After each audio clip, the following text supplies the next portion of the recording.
Good morning, sir. Morning. How you doing? Terrific. How are you guys today? Looking outside, knowing that summer's next week. I'm digging it. It's not bad out there. The sun's out.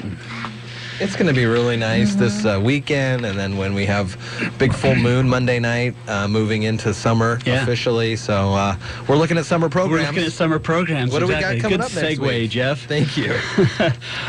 Well, it's kind of the kickoff of summer programs for Shelton Parks and Recreation. School ended, right, yesterday? Is that last day of school, I think? Yeah, so, some folks. So, yeah, the kids are out of school here locally, and we're kicking off a number of programs for the youth in this community. So keep them busy, have them learn some skills, have some fun all at the same time. So we have the SHS volleyball camp kicking off Monday. A lot of these programs are conducted by high school coaches, players themselves too. So we not only get the kind of the younger kids involved in participating and learning some new skills and having fun, but we have the older players, the kids in high school that are helping out run the camps. So they're learning skills as well. So they're learning how to deal with the younger kids, teach, listen, develop their own skills, because sometimes when you know how to dribble or shoot or bump or set or spike, but you don't know how to teach it necessarily. So they learn how to teach that, and it gives them a greater appreciation too. So this is really a partnership with some of these programs, and then the funds help support those programs too. What's the age group for the kids to be in the camp? So a lot of the camps vary, but the volleyball camp's 4th through 9th, so incoming 4th through 9th graders. So anybody that's going to be 4th next year through 9th grade in the 2016-17 school year eligible to participate. Both boys and girls. That volleyball camp is Monday, Tuesday, and Wednesday from 9 to noon up at the high school. For any of these programs, you can register down at the Civic Center. Some of these programs we will take registration at the site, but it's best just to check with me down at the Civic Center beforehand and make sure that we can accommodate you, or we've got somebody there to handle the registration. What else are we looking at here? Tennis. We've got some tennis lessons. Those are conducted by the high school coach, John Perry, as well.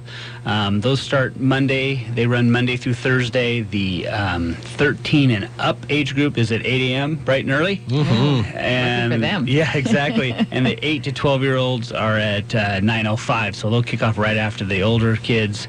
This is all levels, so 13 and up, all levels. They can take.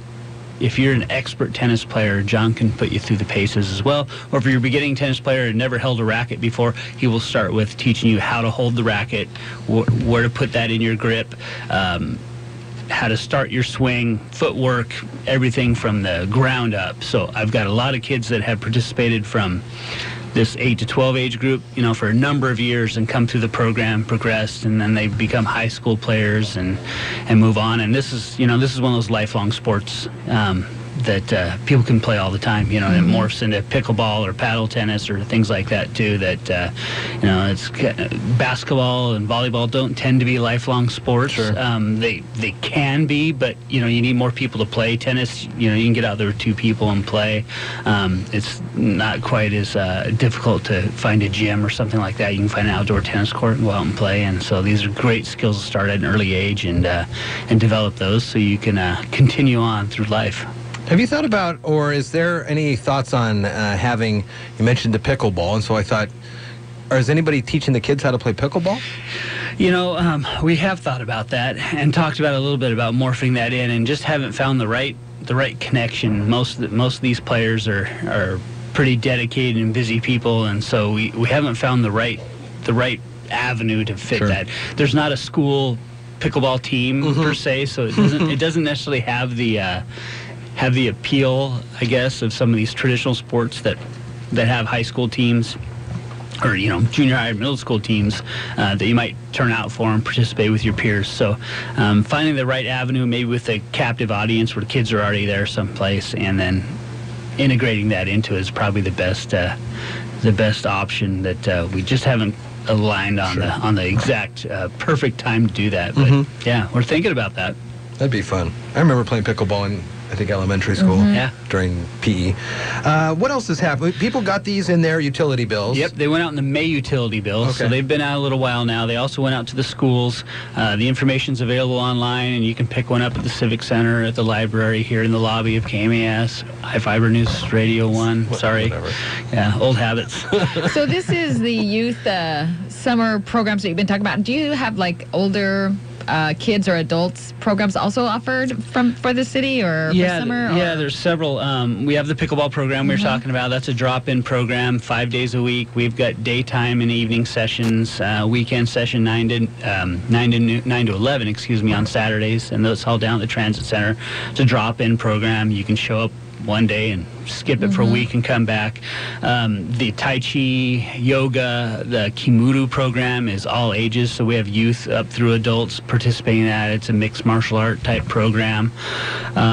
We've got a drop-in basketball program for adults on Wednesday nights down at the Transit Center from 7 to 9. That's seeing some more popularity and some growing, so I'm looking at maybe expanding that. We just finished with an adult basketball league for the first time in a number of years. So we only had 4 teams this year, but I would anticipate that'll grow as we move forward and get more information out and get more people involved with that, and word of mouth gets out there. So there are some opportunities for adults as well. And adult softball league is starting. Registration is over for teams for that league, but that's starting here next week as well. So the adults will be out slapping the softball around starting Tuesday next week. I'm also just looking at this, and I don't want to stray too far from the subject at hand, but I do see, because it is summer, that there are summertime brings, weddings, and whatnot. You can rent out some of the facilities. Yeah, absolutely. We put a little blurb in the brochure about that because we have parks, outdoor picnic shelters, open-air picnic shelters that are great for those types of events, especially down at Neyland Park. We have a picnic shelter up at Loop Field, and then up at Callanan Park, probably the